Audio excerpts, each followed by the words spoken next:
back in my father's cooperative extension days, he was approached by Jim Amaral of Borealis Breads, who also really deserves a lot of credit for the bringing the local grain economy back to Maine after about a generation of not being here anymore. And if you think about it, Aurora Borealis, the Northern Lights, that is our partnership that started our mill.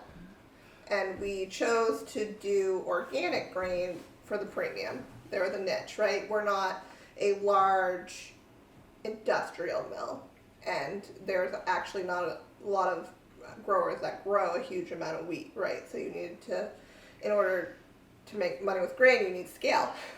So this was a way to add value and create a product that someone could sustain a business. So that's how we got into that. Working with potato growers, they grew some organic wheat. We were sending it over to Canada. But then 9/11 happened and they didn't want grain coming over. It's not a pleasant experience to get grain over the border nowadays, back and forth. So in 2001, you started a mill. We grow organic wheat, organic oats, organic rye, our cereals. And then in rotation, we grow organic buckwheat for soba noodles, organic field peas, and organic soy. Those are our legumes. Those fix nitrogen. And then we also do organic clover and hairy vetch, which are also help fix nitrogen. And so we've created this whole rotation for soil health, in order to build, because we don't grow broccoli or potatoes. So we have this whole rotation that improves the soil to make high quality grain. All grains have, a terroir, right? So just like there's a medium or a bold roast in your coffee, the grains also have those kind of flavors. One can have a sweet caramel note to it. Like our bread flour has a rich, bold, earthy taste. We've been growing this variety called AC Berry since the late 90s. We've been seed saving. I say that our variety, if you went and bought it, wouldn't be the same as the AC Berry we grow. It literally tastes of Maine. Because of our practices to increase organic matter and improve soil, our stuff is more nutritious.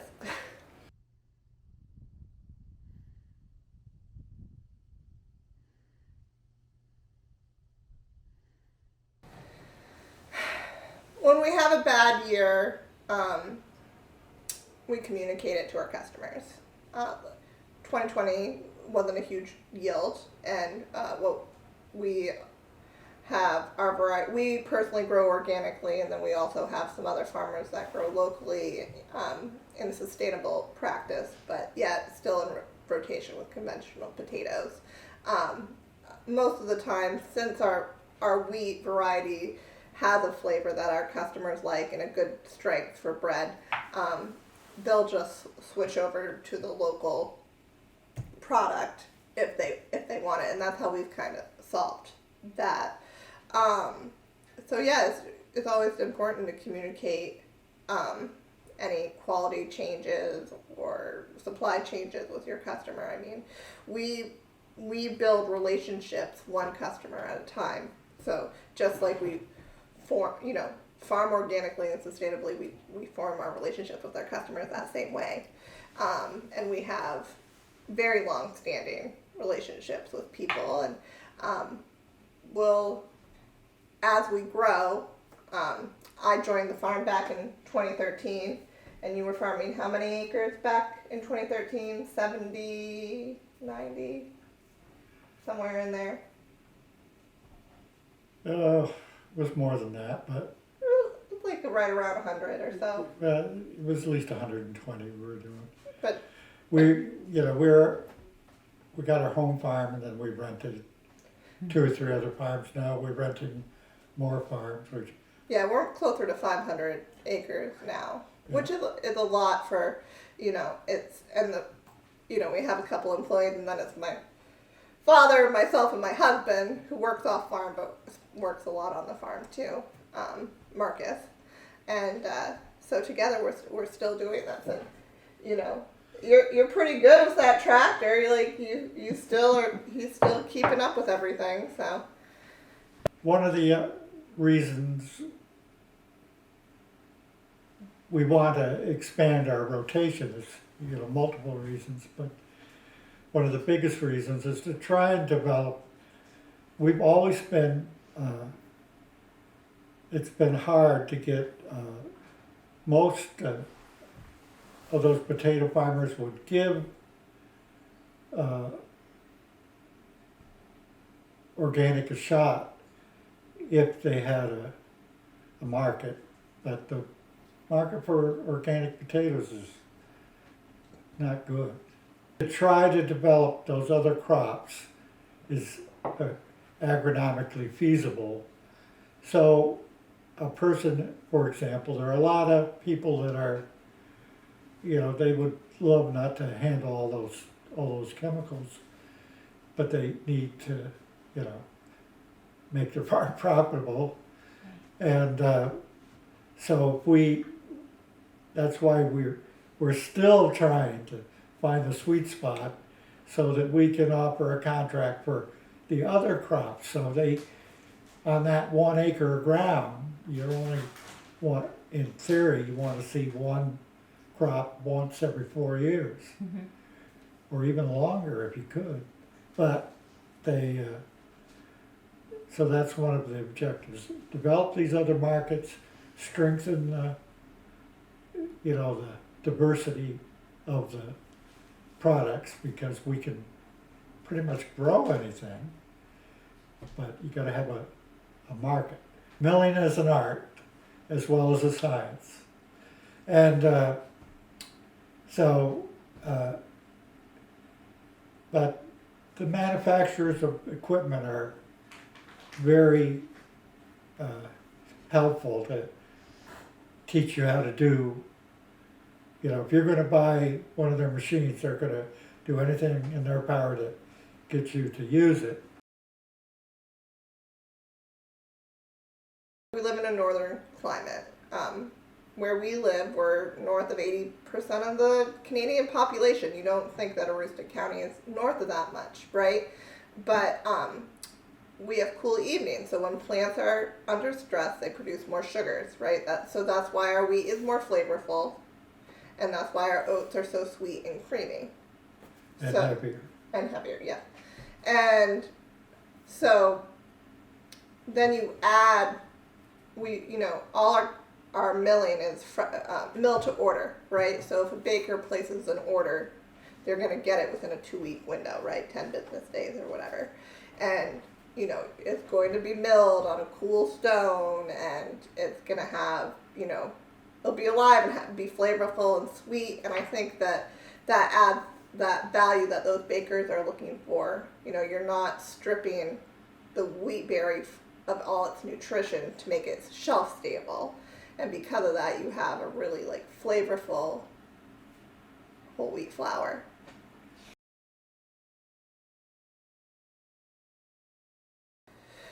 When somebody comes in and they're like, well, we want you to quadruple what you're doing, it's just farming's not an app, right? We're not a tech startup, right? I can't say, okay, well, tomorrow I'll be able to go out and get 1,000 more organic acres. It just doesn't exist here. So it takes 3 years from last chemical application before you can have a certified organic field. So, and we're very proud of saving conventional potato farms and transferring them into farms that are, organically grown, and not only organically grown, but we grow in incorporate regenerative organic farming practices into our farming practices.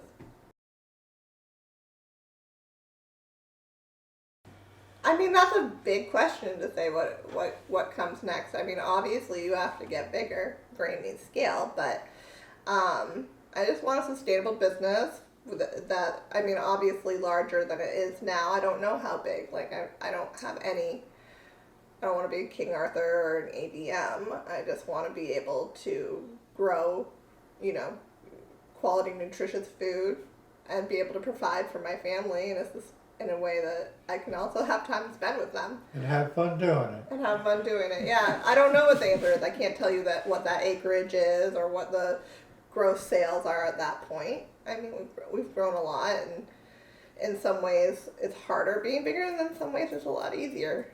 It's a lot easier to have a bigger, better combine. It's a lot easier to have bigger tractors Yeah. or newer technology and all those things.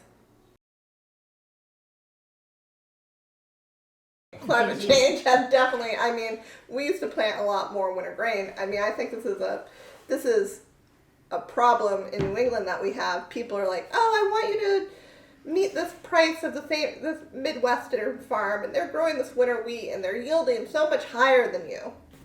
Well, I can't grow winter wheat without a 50-50 chance that it'll die because our snow cover disappears, but yet we're colder than other places, and it'll form an ice sheet, and it'll like smother the grain. But if you, But if the wheat does good, a winter wheat will get above the weeds in organic farming. there are no weeds. If Well, you, that's why we love our winter grains, because, you know, the except for perennial weeds that might still be in there, like grass, there is no annual weed competition because the winter grain has blocked all that. So we don't get that anymore because we don't have consistent snow cover anymore. And we're colder. We are brutally cold, right? Like, it's not like, oh, it's warming, so it's like a spa in the winter, right? Like, no, it's the summers are hotter and the winters are colder and more unpredictable, and they're all over the place. I mean, you already have people right now this year. It was such a warm harvest season that potatoes are already breaking down in storage because they were dug while it was warm. That's not usually a problem in Northern Maine. It was hot in May this year. I mean, face sweating, hot during planting. Usually it's like a light sweater.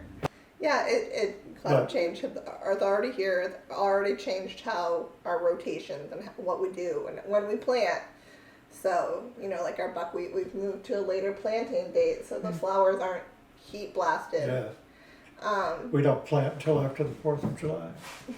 We actually see that line, the kill line on the winter grains.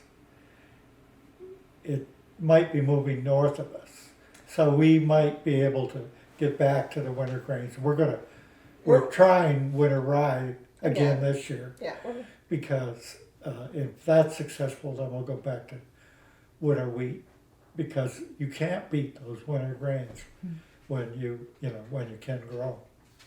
In terms of yield, not necessarily. Our spring grains have just as good flavor, but the yield is not as high. Well, yeah, it's a little harder to keep the protein up on the winter grain because protein and yield are negatively correlated. So you gotta, in an organic system, you have the challenge of raising your nutrition on the fields as high as you can get it, and then holding it with strategic input, so that there's very few things you can do inside the growing season. What I would encourage institutions to be the most sensitive to in terms of organic grain is also purchasing the organic rotation. Like I'm in some projects where they're trying to use field peas for hummus or falafel and stuff like that to get more pea protein within hospitals and other institutions. And if you want more organic grain, people need to buy the tofu and buy the pea-based products. There's a lot of food entrepreneurship going on with that. And that's how you get more organic grain. There's not a big premium on organic grain. There's never going to be. It's not a moneymaker without scale or value adding. We've met with the Cornell people, and they got to have the consistency, and the chef is highly trained and adaptable, but 2 tiers down from the chef may not be. And so their formulas have to be bulletproof in order to pull off a successful presentation to their client, which is the student. And, so that's one of the big blockages is you gotta either get the product consistent, so they're, that's a big thing with bakeries too, because one year the falling number would be a little bit different and the protein would be a little bit different. Well, they have to adapt and they have to have that flexibility. I mean, Jim can make bread with practically anything, but, it's a lot easier when he gets high protein and high falling number. I think that the chefs are up to the challenge. I'm not concerned about that, but there's a lot more that goes into it. Like our oats are in UNH, Dartmouth, Tufts, Boston College, Boston University, and stuff like that. It was a huge barrier entry to get into the distributors. I mean, we carry a disgusting amount of insurance because again, they're going to put that liability back on the farm. Everything goes back to liability back on the farm. I mean, millions and millions per. Like, I hate insurance, but we're Hanford and all those Amazon are even worse. So. Right. So you have all these places doing that. A lot of farms can't afford that. I mean, that's what it's getting into. That it's getting in front of the chef, and to even be considered that, like, you almost have to get big enough to even get to there. So, I think that if they can incorporate a portion of whole wheat into their recipes, that gives them the buffer, at least to start. If they want to go up and up, they can, but you don't, like a whole wheat pancake, 100%, that's easy, right? But like any pie crust recipe I do is usually like a double crust recipe, is 2.5 cups of flour. At least half a cup at minimum is whole wheat for me, no matter what, it makes the flavor better.